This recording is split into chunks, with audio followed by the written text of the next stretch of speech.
Bonsoir, je ne comprends pas quand vous dites qu'il faut se payer en premier, c'est-à-dire se donner une somme d'argent.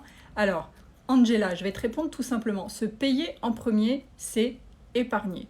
C'est pas te donner de l'argent de poche, c'est pas t'attribuer une somme d'argent pour dépenser dans le mois. C'est vraiment épargner. Pourquoi? Parce que l'épargne, c'est pour toi. C'est pas pour les crédits, c'est pas pour la banque, c'est pas pour les postes de dépenses, alimentation, loyer, resto, etc. L'épargne, c'est de l'argent que tu vas garder pour toi. Donc, quand on dit se payer en premier, ça veut dire épargner, quoi qu'il arrive, et en début de mois, dès que vous recevez votre salaire sur votre compte. Si vous attendez la fin du mois pour épargner, 9 fois sur 10, il ne va plus rien rester. Donc, épargnez en premier, payez-vous en premier, faites-vous passer en premier en mettant une somme en épargne que vous ne toucherez pas durant tout le mois.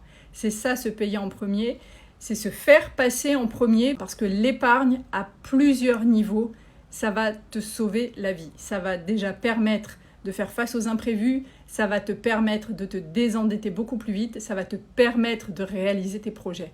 Si tu n'as pas cette épargne, ça veut dire que tout ton argent, tu le donnes à l'extérieur. Tu le donnes aux organismes de crédit, tu le donnes aux banques, tu le donnes à McDo, tu le donnes à Shein, tu le donnes à Amazon, tu le donnes à Netflix, tu le donnes de partout, sauf à toi. Et ça, c'est vraiment une erreur de se faire passer en dernier. Donc, épargner en début de mois, c'est ce qui va vous aider à vous sortir de la galère. Vous allez prendre cette habitude et vous allez voir que petit à petit, mois après mois, votre épargne va augmenter et vous allez avoir une puissance beaucoup plus grande que quand vous n'aviez pas d'épargne. À vous de jouer.